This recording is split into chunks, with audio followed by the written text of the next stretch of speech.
আসসালামু আলাইকুম ভিউয়ার্স, সবাই কেমন আছেন? আশা করি সবাই ভালো আছেন। আমিও আলহামদুলিল্লাহ অনেক ভালো আছি। তো আজকে হাজির হলাম নতুন একটি ভিডিও নিয়ে।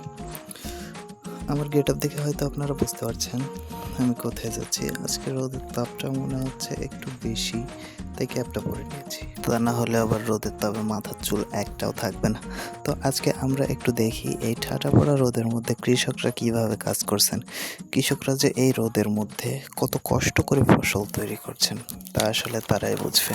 তাদের কষ্টটা একটু উপলব্ধি করতে আজকে তাদের সাথে আমিও মাঠে কাজ করব। কাজটা যদিও আমাদের নিজের জমিতে, আর বড় কথা সেটা না, বড় কথা হচ্ছে সবাই একসঙ্গে কাজ করার মজাটা মনে হয় একটু আলাদাই হবে।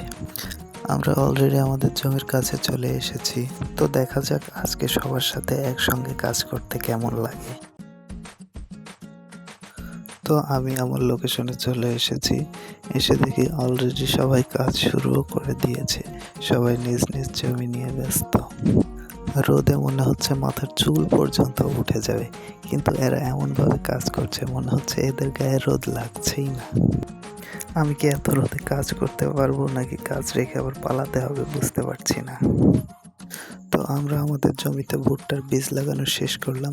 এদিকে এসে দেখি এরা ভুট্টা লাগানো শেষ করে আবার জমিতে পানি দিতে শুরু করেছে। তো এখন আমরা বাড়ির দিকে যাব। আমাদের জমিতে আজকে আর সেচ দিলাম না, এমনিতে এসেছি দুপুরে সেই ঠাডা পড়া রোদের মধ্যে। এখন বেলা গড়িয়ে সূর্য অস্ত যাওয়ার পথে। তো আজকে কাজ শেষ করে এখন আমরা বাড়ির দিকে যাব। তো দেখা হবে পরবর্তী ভিডিওতে। সেই পর্যন্ত সবাই ভালো থাকবেন, সুস্থ থাকবেন। আসসালামু আলাইকুম।